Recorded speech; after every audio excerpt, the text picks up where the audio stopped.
Hello, welcome to the second episode.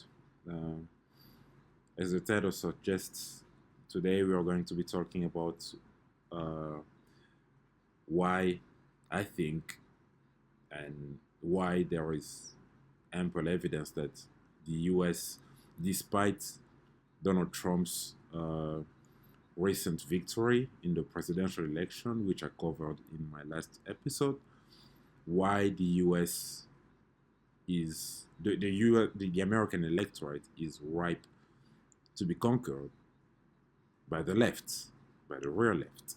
Um,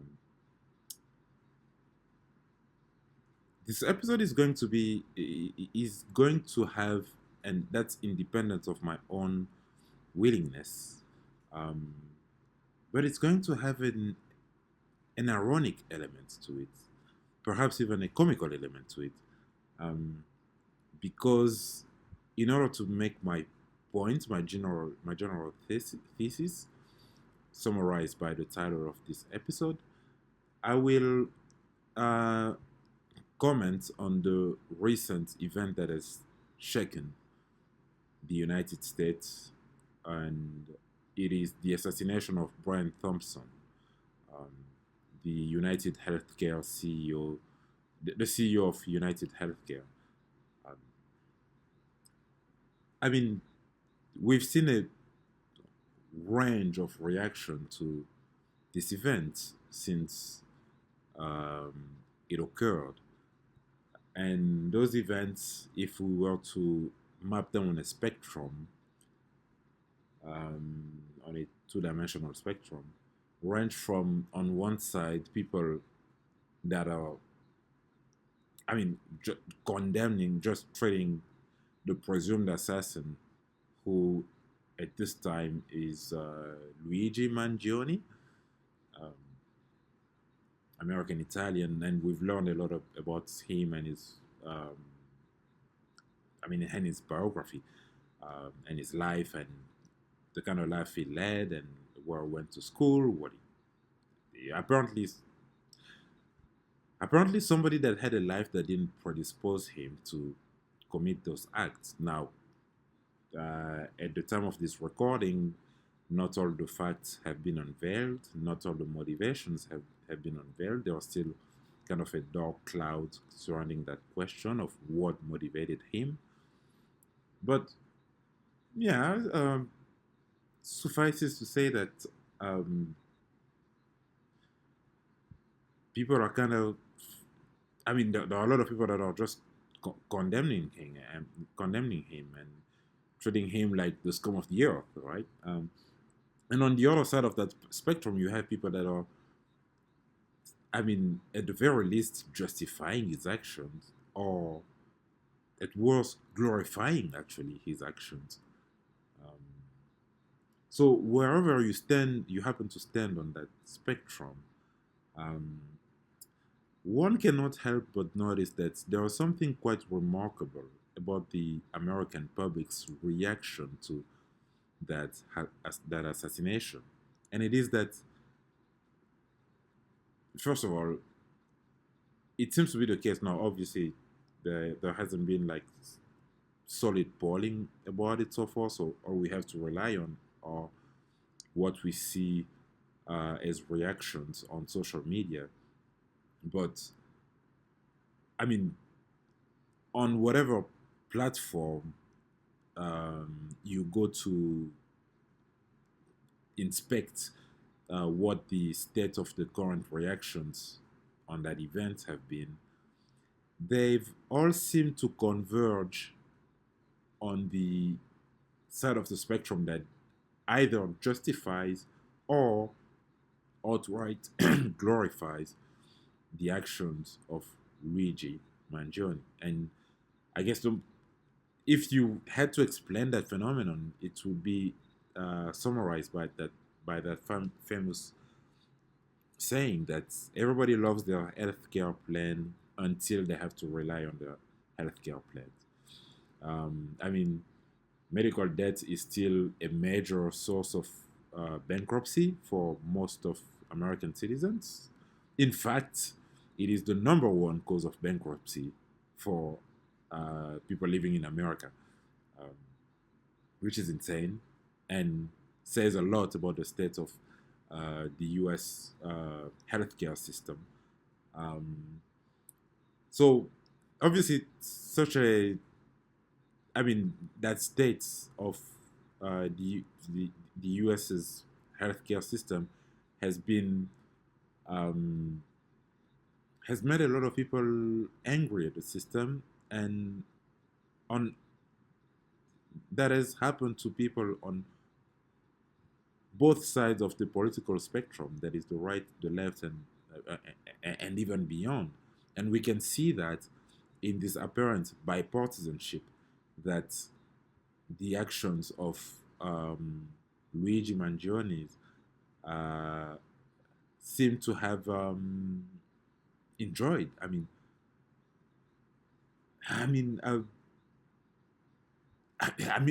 it's been the left, the right. I mean, you could.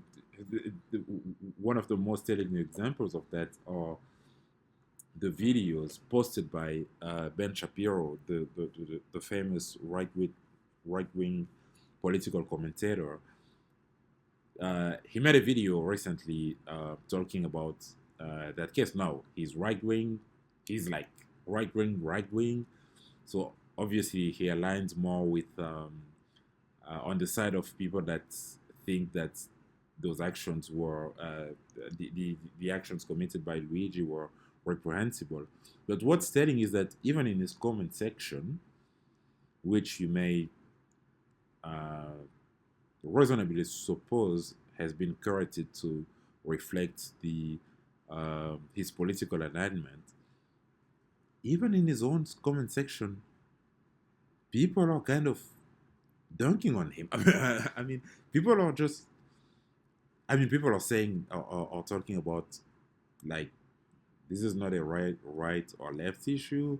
There was a real problem with the um, medical insurance industry, and people are talking about some of the personal traumatic experiences that they had to go through as a result of the way the U.S. medical system is set up. And that's quite remarkable because we are talking about a level of bipartisanship that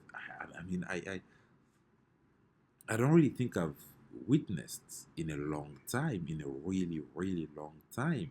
I mean, we've gotten used to issues being politicized and being made divisive between left and right. But this, I mean, it's just unusual in the world of U.S. political commentary. Um, so we are talking about a true social bipartisanship, and not just a kind of political bipartisanship that occur um, in the halls of the Capitol, but or in the halls of the White House, but real social bipartisanship. So I mean, having brushed upon that the Luigi Mangioni's case, let's look at some figures that will support my overall thesis. So, if you look at issues that are generally associated with the left, um, I would take the what I consider to be the three major ones. So, you have abortion, you have universal healthcare, or a reform of the healthcare system, so as to allow insurance by a single payer, um, which is understood to be the government, just to specify, and the LGBT issues, the LGBT question. Now, the the polls are consistent. All those issues, all those three issues, that is abortion, universal healthcare, and the LGBT issue, the LGBT question, all poll above 50% in the American public, and that's remarkable, right? For abortion, depending on the poll, I think it goes from 60 to 65%. In fact, I mean, in fact, we kind of so we've kind of seen it ever since Roe v. Wade has been overturned, that in many red states there will, I mean, being consistent with this kind of American bipolarity when it comes to some states where they will elect conservative politicians, but then uh, vote uh, whenever some issue is put on referendum, they will vote for the more progressive issue. I mean, that's something that we've seen many times. I think the most notable example of that was in, I want to say, in Oklahoma a couple of years ago, where the public was invited to the ballots um, to basically express their opinion about whether abortion should be uh, criminalized or the right to abortion should be revoked, and they voted overwhelmingly in favor of it. But then, like, when the when the electing politician stage of the election shows up, they just go ahead and vote for the conservative politician. I mean, that's something we've seen in many states.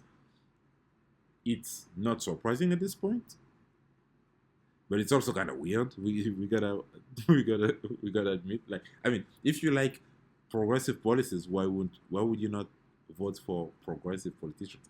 But anyway, um, yeah, so I was talking about abortion that enjoys a depending on the poll, the support for abortion ranges from 60 to 65%. Universal healthcare, which is the leftiest of the left's argument of the left policies, policy proposals.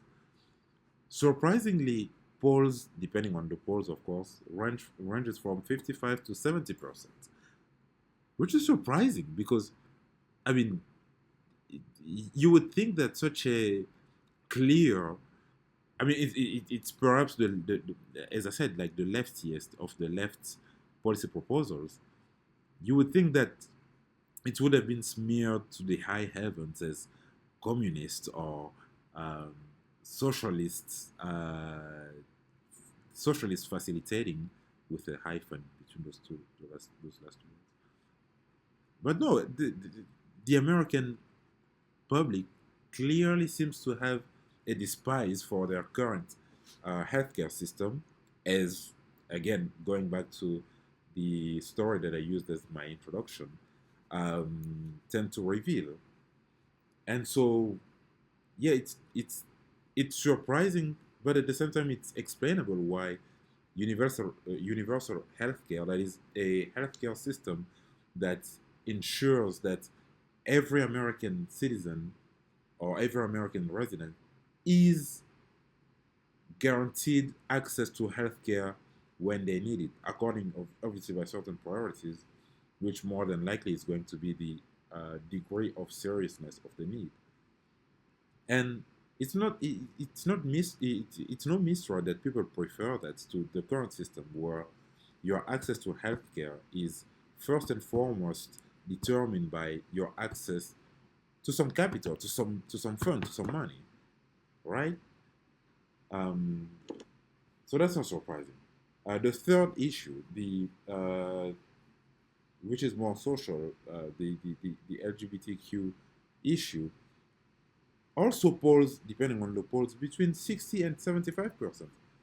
So, despite the huge, I mean, demonization that we've especially observed as, recently of the LGBTQ members of society, I mean, the public just, I mean, when we consult the polls, when we inspect the polls, it just seems that the overall public is tolerant of them, right?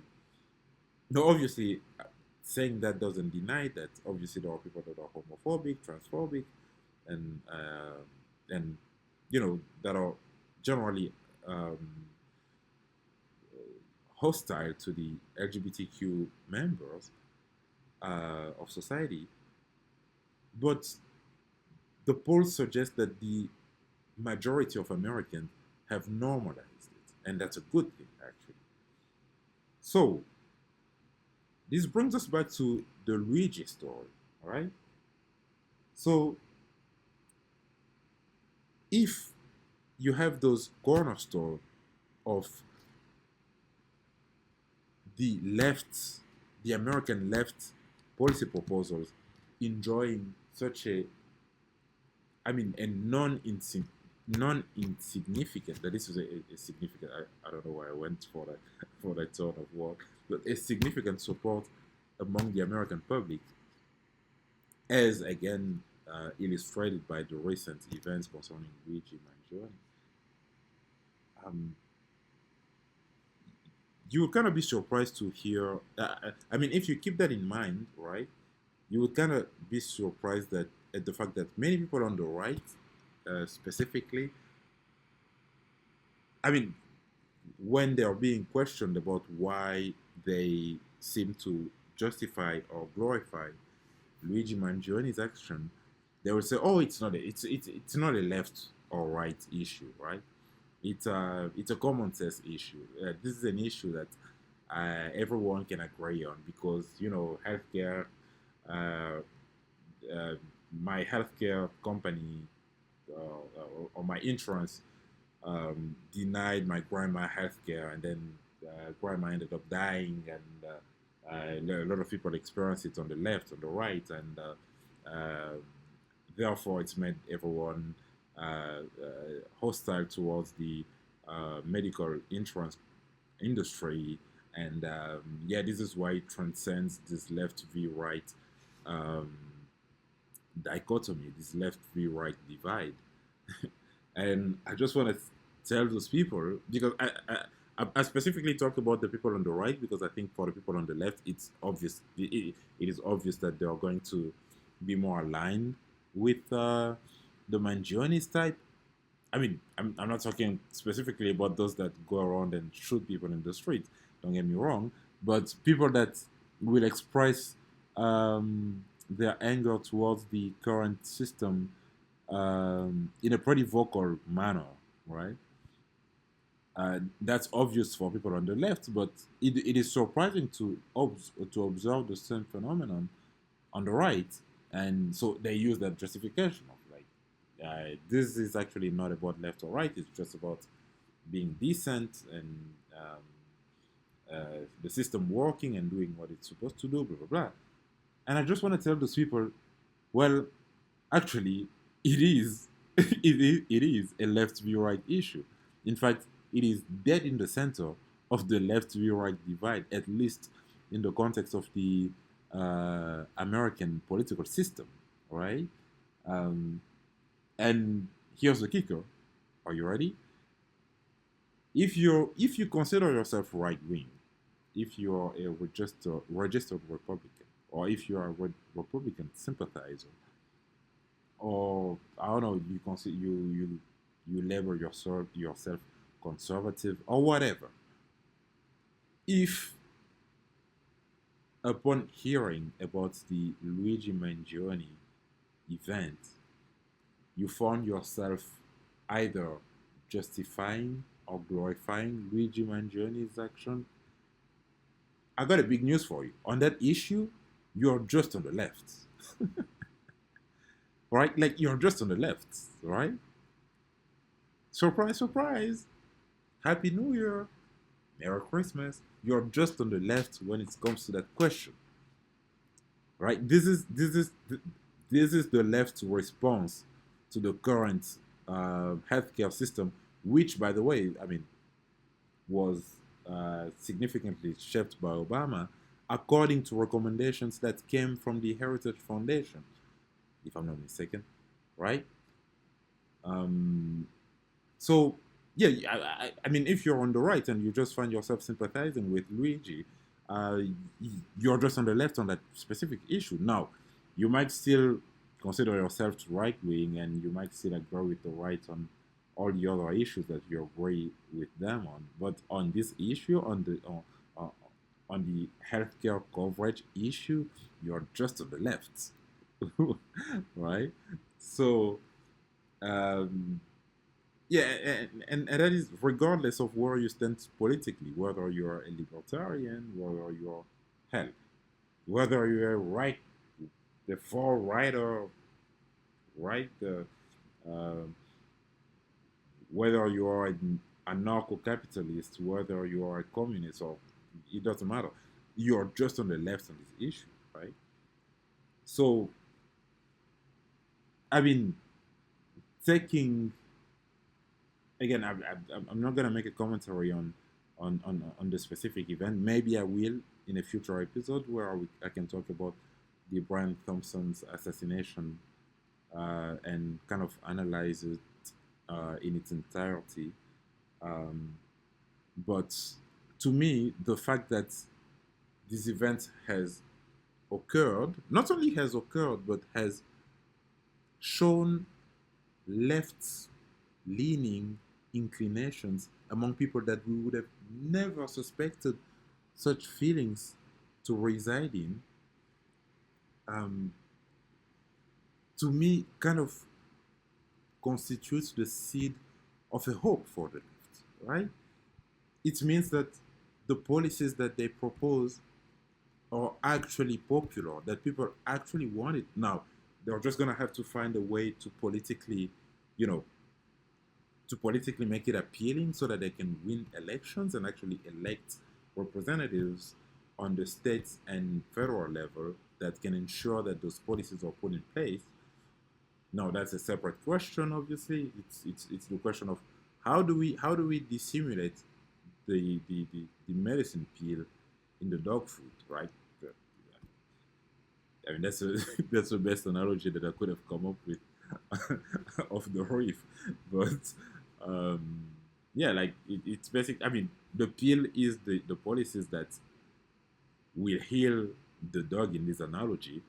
We just need a way to wrap it in some beef or chicken or whatever, so the dog that is the electorate can eat. It's an analogy. Don't overthink it. Yeah. So because of that, I think the left has a real motive to resist, to push forward their policy proposals, even the ones that seem the most dividing, right? Because although the media oftentimes portray those policy proposals as as dividing, as divisive, the, the polling just shows that the majority of the American people want that, right? So I think the left should be courageous, resist whatever is going to come in the next few years of the second Trump's presidency, and be ballsy, be courageous, and make their case. Like if there was one thing that the Trump era of American politics has shown us is that the American electorate kind of values authenticity. Just be upfront about what you want, right? And if what you want converges with what they want, it seems to be the case that they will forget that they will forgive you and forget about pretty much anything and everything you've ever done under the sun that was that was immoral or even illegal, right? I mean, Trump is just the walking proof of that, right? So, if there was any lesson that we should take away from Trump's victory, it is that the American public likes ballsy proposals that align with their interests, right? It isn't none of those none of this crap that has been put forward by democratic strategists, right? Like this idea that it is the woke mind the woke mind virus, quote unquote, right? That it is the Democrats' concern with the LGBT that got them to lose the election, or Democrats' concern with inclusivity of minorities. No, it's none of that. It's none of that. Like I explained in my previous episode, it's the fact that they couldn't name the monster, quote unquote. That you can go watch the previous episode to see what I mean by that. And the fact that they they seem to have no soul. They seem to have no you know like no core. And so I think so again. Perhaps a couple of weeks ago, before the whole Luigi thing happened, I would have been a little bit more doubtful of that. But I mean, the Luigi incident just shows, or the Luigi event just show that the U.S. The American electorate is ripe for the left to conquer. I truly believe so, and so it's going to be up to the left to find the leaders, the politicians that are going to be able to sell this vision to the American public and to enact it once in power. So there was more than I could say about how the leftist politicians could actually go about doing that, but that's gonna be its whole separate video. So I mean, we already have ideas for the next two videos, right?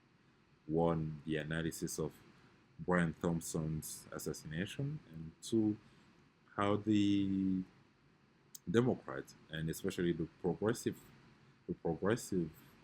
wing of the Democratic Party, can go about actually setting that vision, be courageous, be ballsy, and yeah, win election, and ultimately enacting policies that the American public seems to yearn for. So that was it for me. This is episode 2 of what seems to be my podcast. I guess. I guess I'm just at this point I just got a word a label, and it's been a pleasure. And yeah, I hope to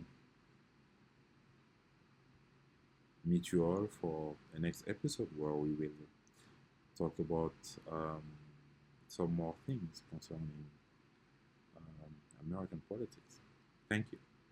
Bye, and have a good day.